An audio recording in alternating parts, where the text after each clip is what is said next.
गांव में निर्मला नाम की एक औरत रहती थी। निर्मला की बेटी थी जिसका नाम काजल था और उसके पति के गुजर जाने के बाद घर की सारी जिम्मेदारी उसके सर आ गई थी। वो दूसरों के घर में काम करके अपनी बेटी का पेट पालती थी। एक दिन काजल अपने स्कूल से आ रही होती है।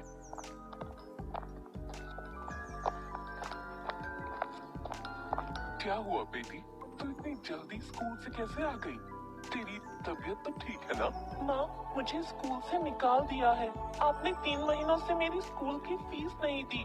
टीचर ने कहा है जब तक फीस नहीं लाओगे स्कूल मत आना। मेरी बच्ची, मुझे माफ कर दे। मेरी वजह से तेरा स्कूल भी छूट गया। नहीं माँ, इसमें आपकी क्या गलती? आपसे जितना हो पाता है आप करती हो। मैं मालकिन से उधार लेकर तेरी फीस जल्दी भर दूंगी। ठीक है माँ, अब ये सब छोड़ो, चलो ना खाना खाते हैं। निर्मला जाती है और काजल के लिए खाना लेकर आती है और काजल को देती है। क्या हुआ माँ, आपका खाना कहाँ है? वो मुझे भूख लगी थी तो मैंने पहले ही खा लिया था, तू अब खा ले। काजल समझ जाती है कि उसकी माँ ने खाना नहीं खाया और जितना खाना था वो उसे दे दिया। कई दिन गुजर गए लेकिन निर्मला काजल की स्कूल की फीस नहीं भर पाई। काजल भी समझ गई थी कि अब वो शायद स्कूल कभी न जा पाए। एक दिन माँ, तुम काम पर चली जाती हो, मैं यहाँ अकेले रहती हूँ। मैं भी आपके साथ चलूं? आपकी थोड़ी मदद भी कर लूंगी। अच्छा चलो ठीक है। दोनों माँ बेटी जाती हैं। उन दोनों को देखकर अनीता, जिसके यहाँ निर्मला काम करती थी, कहती है, अरे निर्मला, ये कौन है? मालकिन, ये मेरी बेटी है काजल। तो तुम इसे यहाँ क्यों लाई हो? मालकिन, वो अकेली थी ये, इसलिए आ गई मेरे साथ। अच्छा अच्छा कोई बात नहीं, चल अब जल्दी से काम पर लग जा। निर्मला काम करने लग जाती है और काजल वहाँ पड़ी एक बुक उठा लेती है और पढ़ने लग जाती है। इतने में अनीता वहाँ आ जाती है और कहती है, अरे अरे, ये क्या कर रही है तू? निर्मला, अरे ओ निर्मला, कहाँ है? जी मालकिन कहिए। निर्मला अपनी बेटी को देख, पढ़ रही है। इसे घर के काम सिखा, वही इसके काम आएगा। ये पढ़ाई लिखाई नहीं। मालकिन, आप ऐसा क्यों कह रही हैं? मैं पढ़ना चाहती हूँ।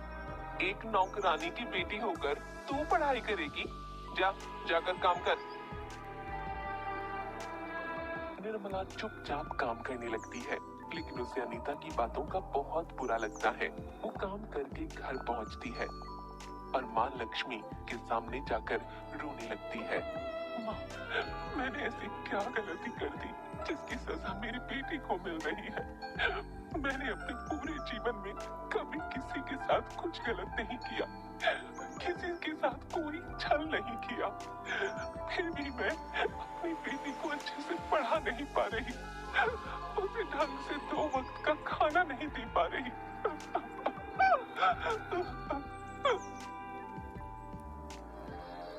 तभी उस मूर्ति से आवाज आई, निर्मला, तुम परेशान मत हो।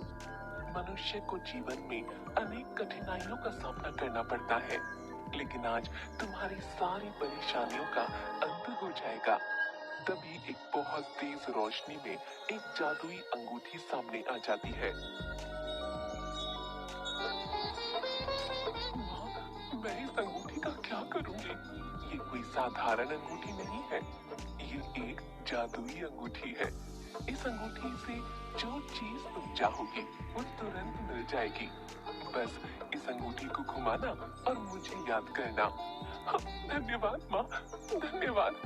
लेकिन निर्मला, एक बात का हमेशा ध्यान रखना, ये अंगूठी किसी गलत व्यक्ति के हाथ नहीं लगनी चाहिए। जी माँ, जी मैं ध्यान रखूंगी माँ। निर्मला वो अंगूठी पाकर बहुत खुश थी। यहाँ भी कोई नहीं है, चलो इस अंगूठी की परीक्षा लेती हूँ।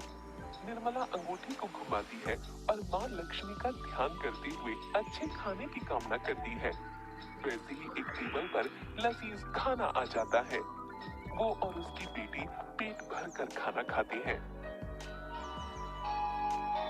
और चैन की नींद सो जाती है।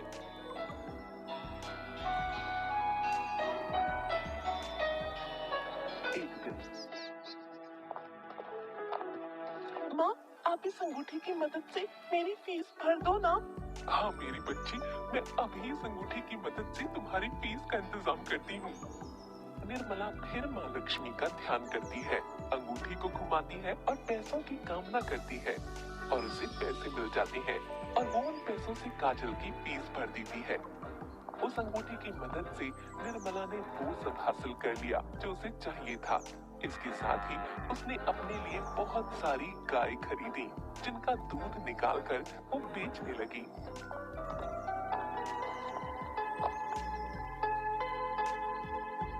थोड़े ही दिन में निर्मला की गरीबी दूर हो गई और वो अमीर हो गई और उस अंगूठी की मदद से वो निर्धन लोगों की मदद करने लगी।